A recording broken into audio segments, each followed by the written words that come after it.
সকল জল্পনা কল্পনার অবসান ঘটে গেছে। ভারতের পরাজয় হয়ে গেছে। নোবেল বিজয়ী ডক্টর ইউনূস বিজয় লাভ করলেন। সীমান্ত অঞ্চলে ভারতের প্রায় 10 জন সেনা নিহত হয়েছে। রকেট বৃষ্টিতে তছনছ হয়ে গেছে। মানে প্যান্টের মধ্যে ভিজা ভিজা ফিল করতেছে, ডরে আমার হওয়ারই কথা।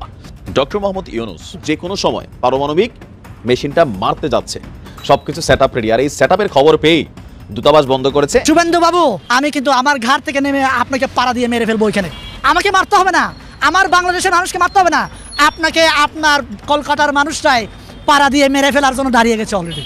আসিফ নজরুলকে নিয়ে উনি যে বক্তব্যটা দিয়েছেন, আমি সেই বক্তব্য নিয়ে আপনাদের দৃষ্টি আকর্ষণ করতে চাই। এই সময়ে যে সরকারের মূল ভরসা ডক্টর মোহাম্মদ আসিফ নজরুল, উনাকে যদি ভারতীয় চোর বা রয়্যাল এজেন্ট হিসাবে আখ্যায়িত এবং সার্টিফাই করা হয়, তাহলে আমরা বসে থাকতে পারি না বাংলাদেশের মানুষ। আমরা চাই সেনাবাহিনীর জেনারেল ওয়াকা সাহেব আপনি একটা বিবৃতি দেন এবং এটা দিতেই হবে। সাংবাদিক ইলিয়াস ভাই একটা ভিডিও বানিয়েছেন, তার চ্যানেলে রিলিজ করেছেন, যেটা নিয়ে বাংলাদেশে তোলপাড়। একেবারে টপ টু বটম, চায়ের দোকান থেকে শুরু করে প্রধান উপদেষ্টার কার্যালয় থেকে শুরু করে সচিবালয় থেকে শুরু করে সেনা সদর থেকে শুরু করে বিমান বাহিনী সদর দপ্তর থেকে শুরু করে এমন কোনো জায়গা নেই যেটা নিয়ে তোলপাড় সৃষ্টি হয়নি। সূর্য ওঠার আগেই শোনা গেল, জানা গেল যে মুন্নি সাহাকে পুলিশ ছেড়ে দিয়েছে, তার পরিবারের জিম্মায় দিয়ে দিয়েছে। কার আঙ্গুলের ইশারায় এটা করা হলো? আইনের কোন প্রসিডিওর মেনটেন করে, কোন প্রসিডিওর মেনে তাকে ছেড়ে দেওয়া হলো? বিষয়টাকে অন্যভাবে নিয়েছেন ডক্টর মোহাম্মদ ইউনূস। ভারতের সবচেয়ে বড় চিরশত্রু হিসাবে খ্যাত পাকিস্তান, আর সেই পাকিস্তানের প্রধানমন্ত্রী শাহবাজ শরীফের সাথে এবার বৈঠকে বসার ঘোষণা দিয়েছে বাংলাদেশের পক্ষ থেকে। এটা একদম উচিত শিক্ষা হয়েছে। টেনশনে থাকা দরকার যে বাংলাদেশে পাকিস্তানের আধিপত্য কোন লেভেল। এ যেন শেখ হাসিনা নিজের চালে নিজেই ফেসে গেল। ডক্টর মোহাম্মদ ইউনূসকে ফাঁসাতে গিয়ে নিজের অবস্থায় নাজেহাল হয়ে গেল। আজকের এই ভিডিওতে বিস্তারিত এবং প্রমাণের মাধ্যমে সবকিছু দেখতে পারবেন। সেই সাথে যে ভিডিওর অংশ বিশেষ দেখে ভিডিওগুলো শুরু করেছিলাম, সেই ভিডিওগুলো আপনারা বিস্তারিতের মাধ্যমে একের পর এক দেখতে পারবেন। আশা রাখবো সম্পূর্ণ ভিডিওটি দেখবেন, একটু স্কিপ করবেন না। বেশি কথা না বাড়িয়ে বিস্তারিত ভিডিওতে নিয়ে যাবো। তার আগে ছোট্ট একটা রিকোয়েস্ট আপনাদের কাছে, যারা এরকম ভিডিও পেতে পছন্দ করেন তারা দ্রুত চ্যানেলটি সাবস্ক্রাইব করে আমাদের সাথেই থাকবেন। ইতিমধ্যে যারা সাবস্ক্রাইব করে দিয়েছেন সকলকে জানাচ্ছি অসংখ্য ধন্যবাদ। প্রিয় দর্শক শ্রোতা, চলুন তাহলে এই ভিডিওতে একটি লাইক করে বিস্তারিত ভিডিওগুলো মোবাইলের স্ক্রিন থেকে ধারাবাহিকভাবে একের পর এক দেখে আসি। আমি কিন্তু আমার ঘাট থেকে নেমে আপনাকে পাড়া দিয়ে মেরে ফেলবো। এখানে আমাকে মারতে হবে না, আমার বাংলাদেশের মানুষকে মারতে হবে না, আপনাকে আপনার কলকাতার মানুষটাই পাড়া দিয়ে মেরে ফেলার জন্য দাঁড়িয়ে গেছে অলরেডি। ভারতের অনেক নেতা আপনার বিরুদ্ধে দাঁড়িয়ে গেছে, আমি দেখেছি। আপনার ভারতে আপনার রাজনীতি আপনি হারাবেন। সময় থাকতে ভালো হয়ে যান। হাসু আপাকে আপনারা আশ্রয় দিয়ে উস্কায়েন না ভাই, সম্পর্ক ভালো রাখেন। আমরা আপনাদের সাথে সম্পর্ক ভালো রাখবো।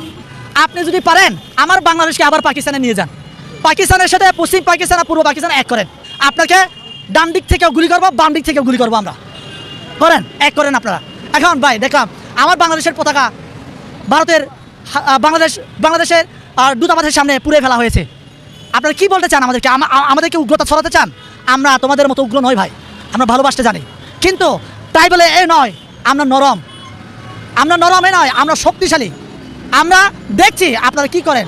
আমরা প্রতিবেশী হিসেবে প্রতিবেশীকে যতটা ছাড় দিয়ে দেখা যায় ততটাই ছাড় দিয়ে দেখছি।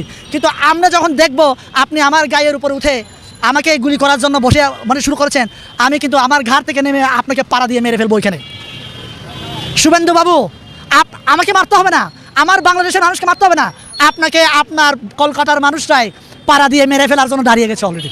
আমি বাংলাদেশে থাকি, বাংলাদেশে 90% মুসলমান। ছোটোবেলা থেকে আপনার আসসালামু আলাইকুম, নারায়ে তাকবীর, আল্লাহু আকবার, এই ধরনের নানা স্লোগান শুনে শুনে আমি বড় হয়েছি। এখন আমি ছোটোবেলায় আমাকে লোকে নানাভাবে বলতো যে এরা তো মুসলমানরা অনেক উগ্র, এদের সাথে চলিও না, এভাবে আমাকে নানা কথা বলতো। এখন আমি যখন আমাদের গণ অধিকার পরিষদের এক প্রোগ্রামে জামাতের সেক্রেটারি, নামটা ঠিক আমার মনে নেই, ওনার সাথে যখন আমি ছবি তুলেছিলাম এবং তার সাথে বসে যখন আমি খাবার খেয়েছি, তখন অনেকেই আমাকে বলেছিলেন তুমি কি মুসলমান হয়ে গেছি কিনা। আমাকে এই প্রশ্ন অনেকে কমেন্টে জিজ্ঞাসা করেছে এবং আমার নামে এরকম নানা প্রপাগান্ডা ছড়িয়েছে আমি মুসলিম হয়ে গেছি। শোনেন, নারায়ে তাকবীর, আল্লাহু আকবার বলা মানে এই না যে আমি মুসলমান হয়ে গেছি। আমি সালাম দিয়েছি। সালাম আপনাদের মুসলমানদের একটা কৌশল বিনিময়ের একটা অংশ। যেমন ইংরেজরা বলে গুড মর্নিং, গুড ইভিনিং, হ্যাঁ, যেমন আমরা যারা অন্যান্য হিন্দু ধর্মের মুসলমান ধর্মের বাইরে আমরা যারা আছি, আমরা বলি ভাই নমস্কার, আদাব, এভাবে বলি। ঠিক মুসলমানদেরও একটা কৌশল বিনিময় হচ্ছে আসসালামু আলাইকুম দেওয়া, তাই না?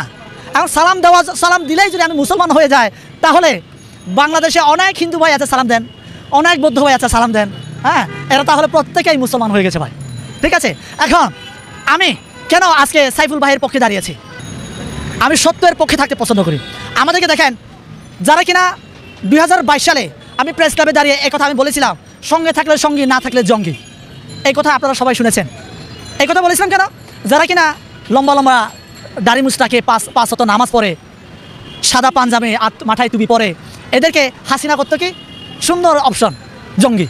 আর আমরা যারা পাহাড়ি ছিলাম, আমার চেহারা লোক হলে তো আর বলার কথা নাই, পাহাড়ি সন্ত্রাসী উপজাতি এই নানা টকমা দিয়া মনে করেন আমাদেরকে দমাতো। ঠিক আছে, এখন সময় এসেছে আমাদের এই যে 2024 সাল ভাই, ডিজিটাল যুগ। এখন আপনার কথা আমার কথা, আপনার মানে ইজিলি আপনার মনের ভাব আমার মনের ভাব প্রকাশ করার অনেক মাধ্যম আছে এখন। এই যে আমরা যদি প্রকৃতপক্ষে আমরা যদি বাংলাদেশের সার্বভৌম রক্ষা করতে চাই, তাহলে আমাদের উচিত হবে আমরা নিজেদেরকে আগে বাংলাদেশের পরিচয় বড় করি, বাংলাদেশের চেতনায় আমরা নিজেদেরকে উজ্জীবিত করি। এখন মুসলমান ভাইদেরকে পশ্চিমা বিশ্ব মানে আপনারা হয়তো বুঝতে পারছেন, মুসলমানদেরকে ব্যবহার করছে। এখন আমার মুসলমান ভাইরাও এটা জেনে না জেনে ওই ফাঁদে পা দেয়। আমরা ভালোবাসতে জানি, কিন্তু তাই বলে এ নয় আমরা নরম এ নয়, আমরা শক্তিশালী। আমরা দেখছি আপনারা কি করেন। আমরা প্রতিবেশী হিসেবে প্রতিবেশীকে যতটা ছাড় দিয়ে দেখা যায় ততটাই ছাড় দিয়ে দেখছি। ইলিয়াস হোসেন উনি যে ভিডিওতে তথ্য দেখিয়েছেন যে ওনার আপনার এই ডক্টর আসিফ নজরুলকে নিয়ে, মনে রাখবেন it is widely believe that this government is not running by doctor Mohammad Yunus, it is running by Asif Nazrul. এবং তারা মনে করেন যত উপদেষ্টা নিয়োগ দেওয়া হয়েছে সব ডক্টর আসিফ নজরুল উনি দিয়েছেন। সুতরাং উনার উপরে অনেক ক্ষেত্রেই ব্যক্তিগত খুব হতাশা বা ক্ষুব্ধ তারা হয়েছেন বিভিন্নভাবে, সেটা আমরা দেখেছি। কিন্তু গতকালকের ভিডিওতে উনি যে তথ্যটা উপস্থাপন করেছেন, উনি ক্লিয়ারলি বলেছেন he is an agent of Indian র অর ইন্ডিয়ান অথরিটি।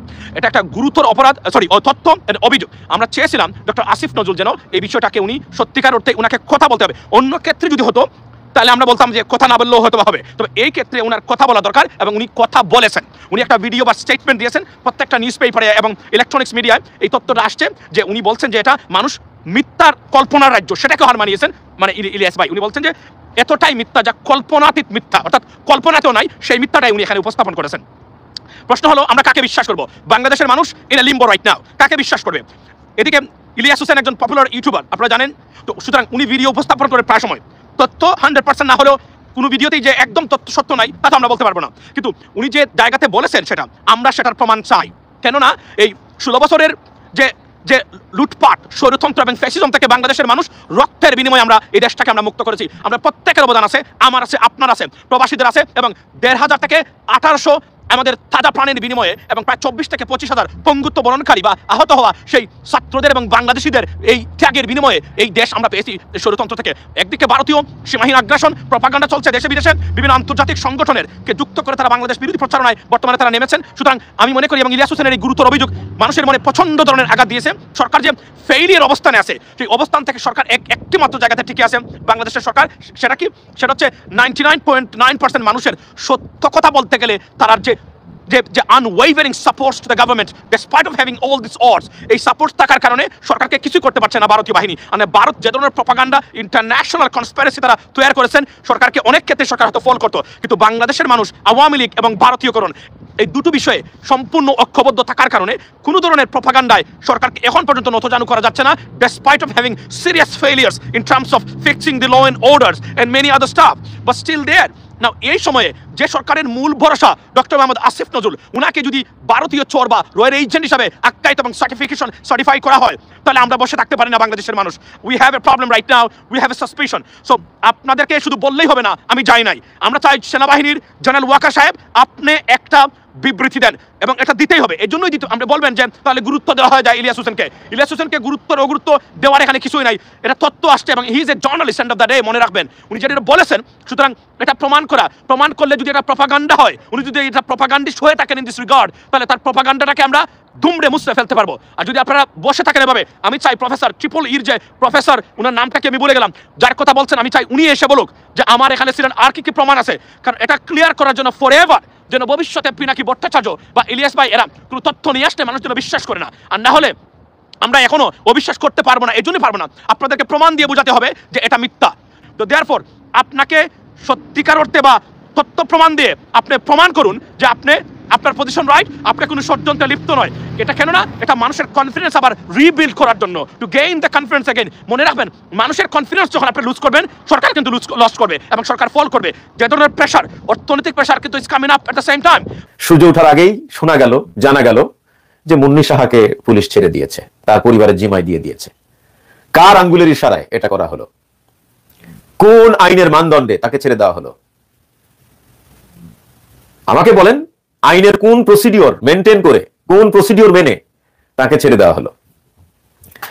এই যে আমাদের পরশুদিন আমাদের ইলিয়াস ভাই যে প্রতিবেদনটি করেছে, যে ভিডিওটি বানিয়েছে, এই ভিডিওটি নিয়ে সারা দেশে তোলপাড় শুরু হয়েছে। কেউ তার পক্ষে ভিডিও বানাচ্ছেন, তার পক্ষে বলছেন, আবার কেউ আসিফ নজরুলের পক্ষে বলছেন। এখন আপনি কি বলবেন? আপনারা হয়তো অনেকেই বলবেন যে নায়েব ভাই, মুন্নির সাহাকে ছেড়ে দিয়েছে পুলিশ, এখানে আসিফ নজরুলের কি কাজ? বাহ, আসিফ নজরুল আইন মন্ত্রী, এই মন্ত্রণালয়ের আন্ডারে হচ্ছে বিচার বিভাগ। যখনই একজন আসামিকে গ্রেপ্তার করা হয়, সে আসামি কার জিম্মায় থাকে? আইন মন্ত্রণালয়ের জিম্মায় থাকে।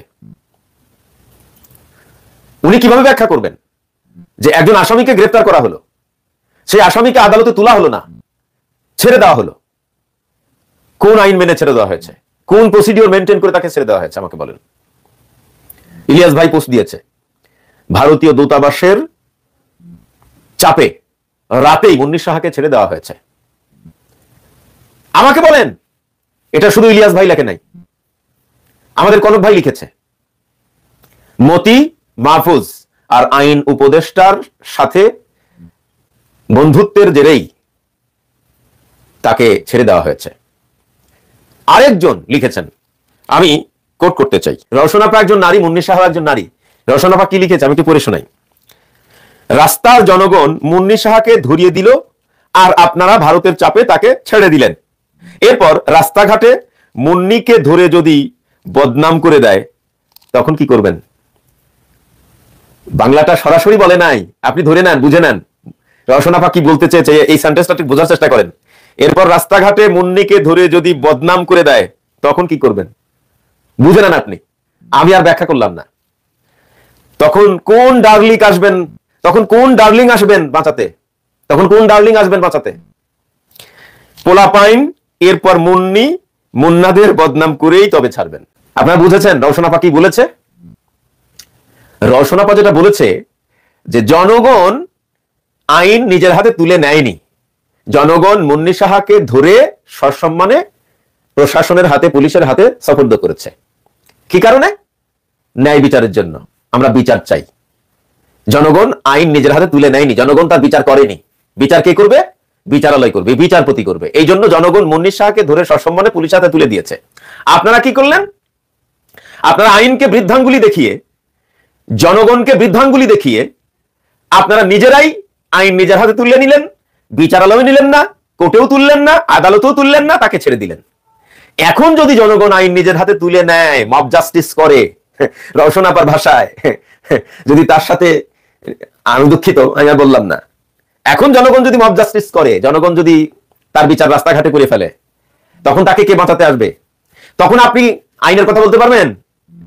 মুন্নি সাহাকে যদি এখন পোলাপাইন রাস্তায় ধরে তাকে এবং তার বিচার যদি রাস্তায় করে, তখন আসিফ নজরুল কি বলবেন? তখন যারা যে আইনের দোহাই দেয়, আইনের কথা বলে, যারা বিচারের কথা বলে, তারা আপনারা কি বলবেন? আমাকে বলেন। আমাদের দেশের নাগরিক, আমাদের দেশের সাংবাদিক, সে অপরাধ করেছে কি করে নাই, এটা দেখার দায়িত্ব, এটা দেখভাল করার দায়িত্ব আমার। ভারতীয় দূতাবাস এখানে নাক গলাচ্ছে কেন? মুন্নি সাহা কি ভারতের নাগরিক? মুন্নি সাহা কি ভারতের নাগরিক না? তাহলে ভারতীয় দূতাবাসের চাপে মুন্নি সাহাকে কেন ছেড়ে দেওয়া হবে? আপনারা বলবেন যে আপনি জানলেন কোত্থেকে কথা? ভাই, রওশনাপা প্রথম আলোর সাংবাদিক, রওশনাপা সাংবাদিক। ভারত যে বাংলাদেশকে নিয়ে বাড়াবাড়ি করছে, এখন কিন্তু ভারতের যারা রাজনীতিক তারাই সেই কথা বলছে। যেমন একটি শিরোনাম আপনাদেরকে শোনাই, সেখানে বলা হচ্ছে বাংলাদেশ নিয়ে ভারতে বাড়াবাড়ি হচ্ছে, বললেন পশ্চিমবঙ্গের মন্ত্রী। এই মন্ত্রীর নাম হচ্ছে সিদ্দিকুল্লাহ চৌধুরী, খুব কারেক্ট কথা বলেছেন। তারপর শশী থারুরে, তিনিও কিন্তু বলেছেন যে বাংলাদেশ একটা সার্বভৌম দেশ, বেশি কিছু বলার নেই। অর্থাৎ উদ্বেগ উৎকণ্ঠা প্রকাশ করাটাই যথেষ্ট, কিন্তু এটা নিয়ে বাড়াবাড়ি করা উচিত না, যেটা এখন এই পশ্চিমবঙ্গের যে মন্ত্রী তিনি কিন্তু বলছেন। শেখ হাসিনা সরকারের পতনের পর থেকেই বাংলাদেশে সংখ্যালঘুদের উপর কথিত হামলার অভিযোগ নিয়ে সরব ভারতের ক্ষমতাসীন বিজেপি সরকার। এই নিয়ে পশ্চিমবঙ্গের দলটি রাস্তায়ও নেমেছে। বাংলাদেশের পতাকা অবমাননা থেকে শুরু করে অন্তর্বর্তীকালীন সরকারের প্রধান ডক্টর ইউনূসের কুশপুত্তলিকা দাহ করা হয় কলকাতায়। এর মাঝেই বাংলাদেশ ইস্যুতে ভারতে যা হচ্ছে সেই পরিস্থিতি নিয়ে কথা বলতে গিয়ে পশ্চিমবঙ্গের মন্ত্রী সিদ্দিকুল্লাহ চৌধুরী বলছেন বাড়াবাড়ি হচ্ছে। একই সঙ্গে এইসব ইস্যুকে বাংলাদেশের অভ্যন্তরীণ বিষয় বলে উল্লেখ করেন তিনি। বাংলাদেশ নিয়ে বাড়াবাড়ি হচ্ছে উল্লেখ করে মন্ত্রী বলেন, বাংলাদেশে বিভিন্ন প্রশাসনিক পদে বসে রয়েছেন হিন্দুরা। থানার বড়বাবু, বিচারপতি, এসপি, ডিএম, কত হিন্দু, এগুলো দেখা যায় না? তিনি প্রশ্ন করছেন। তিনি বলেন, মাদ্রাসার ছেলেরা মন্দির পাহারা দিয়ে পূজা করার সুযোগ করে দিয়েছে, এগুলো দেখতে পান না? পাল্টা হামলা যারা করছে তারা অস্থির মস্তিষ্কের। বাংলাদেশে কোথায় কি ঘটছে, প্রকৃতপক্ষে কতটা অত্যাচার হলে নিশ্চিতভাবে তার নিন্দা করতে হবে, তবে সেটা বাংলাদেশের অভ্যন্তরীণ বিষয়। সিদ্দিকুল্লাহ বলেন, এখানে যখন বাবরি মসজিদের বিষয়ে বাংলাদেশ মুখ খুলেছিল তখন মোদিজি বলেছিলেন এটা আমাদের অভ্যন্তরীণ বিষয়। ইউনূস সাহেবও ভালো উত্তর দিয়েছেন, এটা আমাদের অভ্যন্তরীণ বিষয়। তিনি আরো বলেন, সন্ন্যাসী যদি অপরাধ করে সে অপরাধী, ইমাম অপরাধ করলে সেও অপরাধী, ভালো সন্ন্যাসী হলে সে কি অপরাধ করবে? সিদ্দিকুল্লাহ চৌধুরী 40 বছর ধরে কাজ করছে, সবার সামনে বলছি, কটা থানায় কেস দেখেছেন, অপরাধ অপরাধী। যাক, মানে মোটামুটি খুবই কঠিন কথা বলেছেন যে বাংলাদেশের প্রশাসনিক পদগুলোতে যেভাবে হিন্দুরা বসে আছে, চাকরিতে যে পরিমাণ হিন্দু বাংলাদেশে চাকরি করে, যদি পার্সেন্টেজ হিসেবে হিসাব করা হয়, ভারতে 30 কোটি মুসলমান, কতজন থানার বড়বাবু আছে, দারোগা আছে বা সচিব আছে, সেই পরিসংখ্যানগুলি তারা সামনে আনুক, তখনই বোঝা যাবে যে ভারতের সংখ্যালঘুদের অবস্থা কি আর বাংলাদেশের সংখ্যালঘুদের অবস্থা কি। সুতরাং মানে যদি আলোচনার টেবিলে বসে তাহলে কিন্তু ভারত অনেক প্রশ্নের উত্তর দিতে পারবে না। যেমন ঝাড়খণ্ডে যে বাংলাদেশ বিরোধী যে প্রচারণা করেছে তাতে বলেছে বাংলাদেশের অনুপ্রবেশকারীরা ভারতের ভূমি দখল করছে।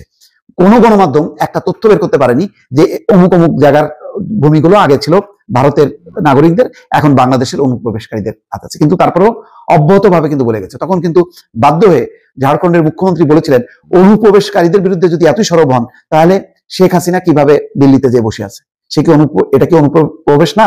এই প্রশ্ন কিন্তু তুলেছেন। এর জবাব নরেন্দ্র মোদী, অমিত শাহ কেউ দিতে পারেনি। তার মানে হচ্ছে যে তারা ইচ্ছাকৃতভাবে একটা পরিস্থিতি ঘোলাটে করছে। এখন কিন্তু ভারতের বিরোধী যারা রাজনীতি, কংগ্রেস, তারপরে তৃণমূল কংগ্রেসের যারা মন্ত্রী, এমপি, রাজনীতিকরা, তারাও কিন্তু বুঝতে পারছে যে একটা বিশেষ পরিস্থিতি তৈরি করার জন্য ভারত অব্যাহতভাবে বাংলাদেশের সংখ্যালঘু ইস্যুটি। বাংলাদেশ এবং ভারতের মধ্যে কূটনৈতিক টানাপোড়েন চলছে এবং কিছুটা বাড়ছে বলেই মনে হয়। ভারত এটাই চেয়েছিল এবং বাংলাদেশ সরকারও আগের শেখ হাসিনা সরকারের মতো আচরণ করছে না, সে কারণেই টানাপোড়েন বাড়ছে। তবে সবকিছুর পরও ভারতের টোনে, বিশেষ করে পররাষ্ট্রমন্ত্রী জয়শঙ্করের যে স্টেটমেন্ট এসছে সেটায় কিছুটা সুর নরমের টোন দেখা যেতে পারে। আমি সেটাই আসবো, তার আগে গত দুদিনে পাল্টাপাল্টি যা যা হয়েছে, অনেকগুলো কথা আমরা জানি, আরও নতুন যে ডেভেলপমেন্ট আছে সেগুলো নিয়ে কয়েকটা কথা একটু বলতে চাই। যেমন বাংলাদেশের ডেপুটি হাই কমিশনের বাইরে আমাদের পতাকা পোড়ানো হয়েছে এবং আমাদের প্রধান উপদেষ্টার কুশপুত্তলিকা পোড়ানো হয়েছে, এটা নিয়ে বাংলাদেশ খুব কড়া প্রতিবাদ জানিয়েছে। বাংলাদেশ বলছে, কলকাতায় বাংলাদেশের ডেপুটি হাই কমিশনের বাইরে বৃহস্পতিবার বিকালে বঙ্গীয় হিন্দু জাগরণের সমর্থকরা বিক্ষোভ করেছেন। এই ঘটনায় বাংলাদেশ গভীর উদ্বেগ প্রকাশ করেছে। একটি অংশ সহিংস হয়ে ওঠে, তারা পুলিশ ব্যারিকেড ভেঙে বাংলাদেশ ডেপুটি হাই কমিশনের সীমানায় পৌঁছায়। তারা এই সময় বাংলাদেশের জাতীয় পতাকায় আগুন দেয় এবং সরকার প্রধান উপদেষ্টার কুশপুতুল দাহ করে। বর্তমানে পরিস্থিতি নিয়ন্ত্রণে আছে মনে হলেও ডেপুটি হাইকমিশনের সব সদস্যের মধ্যে নিরাপত্তাহীনতা বিরাজ করছে। বাংলাদেশের জাতীয় পতাকা অবমাননা এবং প্রধান উপদেষ্টার কুশপুতুল পোড়ানোর জঘন্য ঘটনাটির তীব্র নিন্দা জানাচ্ছে বাংলাদেশ। ভবিষ্যতে এ ধরনের ঘটনা যাতে না ঘটে সেজন্য প্রয়োজনীয় ব্যবস্থা নেওয়ার জন্য ভারতকে আহ্বান করছে এবং বাংলাদেশ যে কোনো সহিংস কার্যকলাপে নিন্দা করে। এখানে একটা কথা একটু বলে রাখা ভালো, পতাকা যখন পোড়ানো হচ্ছে বাংলাদেশেও একটা অত্যন্ত অন্যায় কাজ হয়েছে। আমরা দেখেছি এই ছবিটা যখন ছড়িয়ে পড়ে তখন মনে হচ্ছিল এটা সঠিক কিনা, পরে জানলাম যে হ্যাঁ, এটা সঠিকই ছিল। বুয়েটের সামনে ভারতীয় পতাকা রেখে সেটার উপর দিয়ে অনেকে হেঁটে গেছেন। এই কাজগুলো আমরা করব না, এই বোকামিগুলো আমরা করব না। একটা দেশের জাতীয় পতাকা ইজ আ সিম্বল। ভারত পুড়িয়েছে, আমরা পাল্টা পোড়ানো, পাল্টা সেটাকে পদদলিত করা, এগুলো কোনোটাই না করা উচিত হবে। এটা নিয়ে কারো আর্গুমেন্ট থাকতে পারে পতাকাকে নিয়ে আমরা যে কোনো কিছুই করতে পারি কি না, কিন্তু না, আমাদের এই অত্যন্ত টেনশনের সময়টাতে আমরা কোনো রকম অহেতুক বিতর্ক তৈরি করব না। এরপর ইনফ্যাক্ট বাংলাদেশের সংখ্যালঘুদেরকে নিয়ে ভারতের ব্রিফিংয়ে একটা খুবই অদ্ভুত ধরনের কথা বা আমাদের যে ন্যারেটিভ আমরা যাচ্ছে মনে করছি সেটার বিপরীতে কথা বলেছে ভারতের যিনি ব্রিফ করেন তিনি। আমি একটু পড়ি। বাংলাদেশের সহিংসতা বাড়ছে, এটা শুধু মিডিয়ার অতিরঞ্জন নয়। ভারতের পররাষ্ট্র মন্ত্রণালয়ে যে ব্রিফিং হয় সেখানে বলা হয়েছে এভাবে, আমরা বাংলাদেশে ক্রমবর্ধমান উগ্র বক্তব্য, সহিংসতা ও উস্কানিতে উদ্বিগ্ন। এটা শুধু মিডিয়ার বাড়াবাড়ি বলে উড়িয়ে দেওয়া যাবে না। ভারত আবারও বাংলাদেশের অন্তর্বর্তী সরকারকে সংখ্যালঘুদের সুরক্ষার জন্য সব ধরনের ব্যবস্থা নেওয়ার আহ্বান জানান। হিন্দু ও অন্যান্য সংখ্যালঘুর উপর হুমকি হামলার বিষয়টি বাংলাদেশ সরকারের কাছে ভারত সরকার নিয়মিত জোরালোভাবে উপস্থাপন করছে। এ বিষয়ে আমাদের অবস্থান খুবই পরিষ্কার। অন্তর্বর্তী সরকারকে অবশ্যই সংখ্যালঘুদের সুরক্ষার দায়িত্ব নিতে হবে, ইত্যাদি ইত্যাদি বলছেন। ইসকন নিয়ে জিজ্ঞেস করা হয়েছিল, ইসকন সম্পর্কে তিনি বলেছেন এটা সামাজিক সংগঠন ইত্যাদি ইত্যাদি। এদিকে বাংলাদেশ জাতিসংঘের একটা প্রতিষ্ঠানে এই ব্যাপারে আলোচনায় কথা বলেছে। জাতিসংঘের এখানে যেহেতু হয়েছে সুতরাং সেটা বাংলাদেশে বলতেই হয়েছে। এটা হচ্ছে সুইজারল্যান্ডের জেনেভায় 2 দিনব্যাপী জাতিসংঘ সংখ্যালঘু বিষয়ক ফোরামের 17তম অধিবেশনে বাংলাদেশ এখানে জয়েন করেছিল।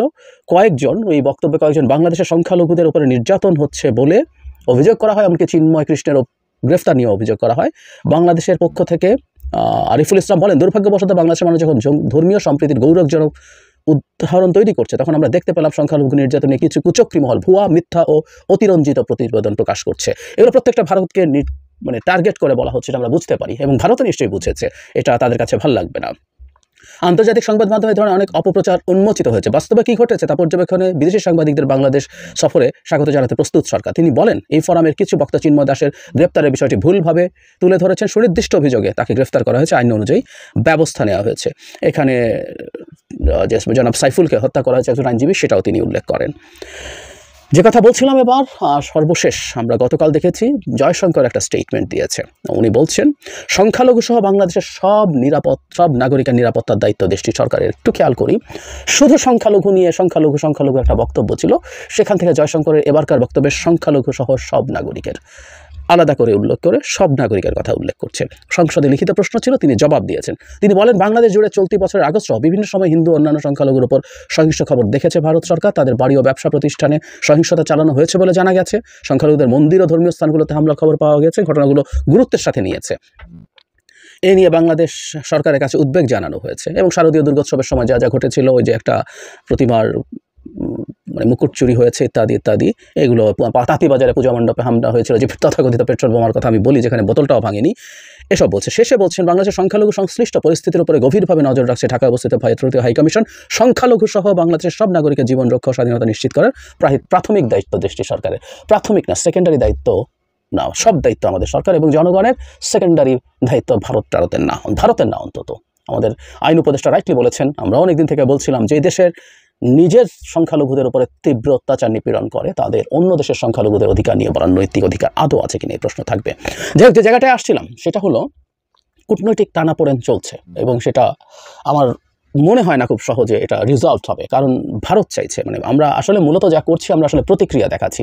এটাই স্বাভাবিক ছিল, কারণ ভারতের দিক থেকে যেসব ক্রিয়া দেখানো হবে, আমরা ভারতের মিডিয়ার কথা যদি প্রাথমিকভাবে সরিয়েও রাখি, যদি আমি ভারতের মিডিয়া থেকে অকল্পনীয় রকম উগ্র ভাষায় বাংলাদেশের পরিস্থিতিকে বলা হচ্ছে, এবং যে কেউ যদি ভারতের মিডিয়া মেইন স্ট্রিম, আমি ওই রিপাবলিক টিভির কথা বলছি না, কেউ যদি মেইন স্ট্রিম টিভিগুলো দেখেন, পত্রিকাগুলো দেখেন, সেখানকার কথা শুনলে মনে হবে বাংলাদেশের হিন্দু সম্প্রদায়ের মানুষ টিকে থাকতে পারছে না, এখানে কেউ আর টিকে থাকতে পারছে না। মজার ব্যাপার, ভারতের দিকে হিন্দু সম্প্রদায়ের মানুষজনের যাত্রা এক্সোডাস শুরু হয় নাই, এরকম আলাপ টালাপ একসঙ্গে করা হচ্ছিল না, নাথিং হ্যাপেন্ড। সো এটাও একটা বিরাট ইন্ডিকেশন, হিন্দু সম্প্রদায়ের মানুষ তো ওখানে চলে গেলে নাগরিকত্বও পেয়ে যাবেন, তাদের নতুন সিটিজেনশিপ অ্যামেন্ডমেন্ট যে অ্যাক্ট আছে সেটা অনুযায়ী, তারা যাচ্ছেন না। তো তার মানে বাংলাদেশ সম্পর্কে আটারলি মিথ্যা কথা বলছেন। ঠিক আছে, আমরা মিডিয়া সরিয়ে রাখি, কিন্তু ভারতের রাষ্ট্রীয়ভাবে একজন অপরাধীকে বাংলাদেশ অপরাধের অভিযোগে গ্রেফতার করেছেন, সেই গ্রেফতারকে নিয়ে তাদের পররাষ্ট্র মন্ত্রণালয় সরকারিভাবে স্টেটমেন্ট দিয়েছে। সরকারের অ্যাটিটিউড ওটা, এবং কোনো কিছু না জেনে শুধুমাত্র তারা দায়ী করছেন যে তিনি হিন্দু সম্প্রদায়ের অধিকার নিয়ে কথা বলার কারণেই তাকে গ্রেফতার করা হয়েছে। সো যখন সরকারি কাজ করে বাংলাদেশ সরকারকে সেটার প্রতিবাদ করতে হতো, এবং পরবর্তীতে দফায় রাজ্যসভায় কথাবার্তা হয়েছে, পরবর্তীতে ব্রিফিং হয়েছে, সো বাংলাদেশের এগুলো রিয়াক্ট করতে হতো। কলকাতা আমাদের হাই কমিশনের কে টার্গেট করে যা যা করা হয়েছে এগুলো করতে হতো।